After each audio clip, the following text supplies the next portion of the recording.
আরেকটা গুরুত্বপূর্ণ খবর আপনাদের দিয়ে রাখি। রাজ্যে আব্বাস আলী ধৃত জঙ্গি, বাংলাদেশি জঙ্গি, আর এই বাংলাদেশি জঙ্গিকে গ্রেফতারিতে এবার নতুন কিছু ইনফরমেশন।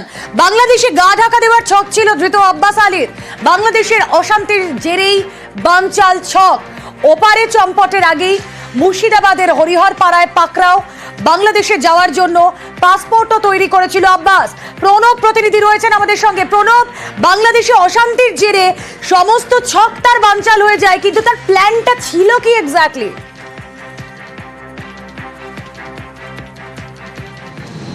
দেখো, তার বাড়ি থেকে একটি পাসপোর্ট পেয়েছে গোয়েন্দারা, এবং সেই গোয়েন্দারা তারা মনে করছে যে আব্বাস আগেই বাংলাদেশে চলে যাওয়ার সিদ্ধান্ত নিয়েছিল, কিন্তু বাংলাদেশের যে উদ্ভূত পরিস্থিতি তার জন্য সে থেমে গিয়েছিল, এবং এখানে থেকেই কিন্তু সে তার সংগঠনের কাজ করছিল।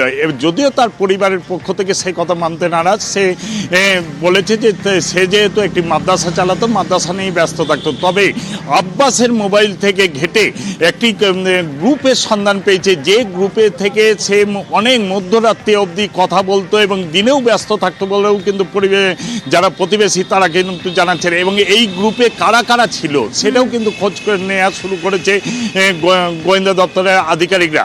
এবং এই আব্বাস আলীর সঙ্গে আরও একজনকে, মিনারুল শেখকেও গ্রেপ্তার করেছে এসটিএফ, এবং তাদের দুজনকে নিয়ে গিয়েছে আসামের এসটিএফ। এবং এই মিনারুল শেখ, সে কিন্তু আসামে যেত, তার যে জমি রয়েছে সেই জমিতে পেঁয়াজের বিচন আনার জন্য সে মাঝে মধ্যেই আসামে যেত। এবং শুধু তাই নয়, কিছুদিন আগে মিনারুলের বাড়িতেও আসাম থেকে লোকজন এসে কিন্তু ছিল। এবং গোয়েন্দারা মনে করছেন যে এই যে যারা এসেছে তারা কিন্তু এই জেএমবি সংগঠনের সদস্য, এবং এখানে নির্দিষ্টভাবে মডেল তৈরি করার কিন্তু তাদের উদ্দেশ্য ছিল। কারণ এর আগে কিন্তু আমরা একাধিকবার দেখেছি যে তোমার মুর্শিদাবাদে বিশেষ করে সীমান্তবর্তী এলাকাগুলোতে জেএমবিরা বিভিন্নভাবে মডেল তৈরি করার চেষ্টা করেছে। লালগোলা বলো, শামশেরগঞ্জ বলো, তারপর বেলডাঙ্গা বলো, একাধিকবার কিন্তু ধরা পড়েছে। এবং সেক্ষেত্রে এই বাংলাদেশের উদ্ভূত পরিস্থিতির পর আবার কিন্তু সক্রিয় হয়ে উঠেছিল, এবং বিভিন্ন সংগঠনের পক্ষ থেকে, বিশেষ করে জেএমবি সংগঠনের পক্ষ থেকে এদের ওপর দায়িত্ব দেওয়া হয়েছিল যে বিভিন্নভাবে সংগঠনটা যাতে তৈরি করা যায়, সেই কারণে কিন্তু তারা সচেষ্ট হয়েছিল। এবং সেই কারণেই তাদের কাছ থেকে যে 4টি মোবাইল ফোন পেয়েছে, এবং তারা যে সমস্ত গ্রুপের সঙ্গে যুক্ত ছিল সেই সমস্ত গ্রুপে আর কে কে আছে সেই সমস্ত গ্রুপের লোকদের কিন্তু তারা চিহ্নিত করার চেষ্টা করছে।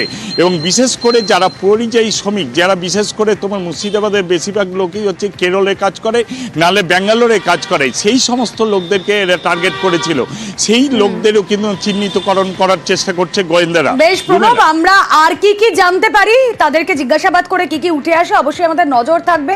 আর এই মুহূর্তে আব্বাস আলীর পরিবার তারা বলছে ছেলেকে ফাঁসানো হয়েছে। জঙ্গলি কাকে বলে?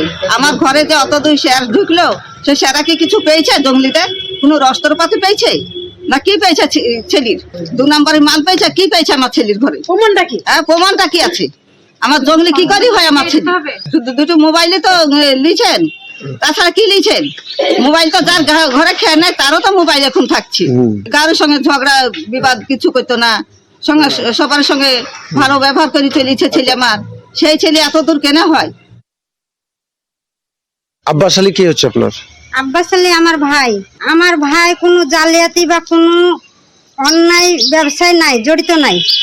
আমরা আমার ভাইকে, আমরা বাড়ির ফ্যামিলি সবাই জানি, 20টা মতো বাচ্চা একটা মাদ্রাসা খুলেছে, ওখানে পড়াশোনা করাই।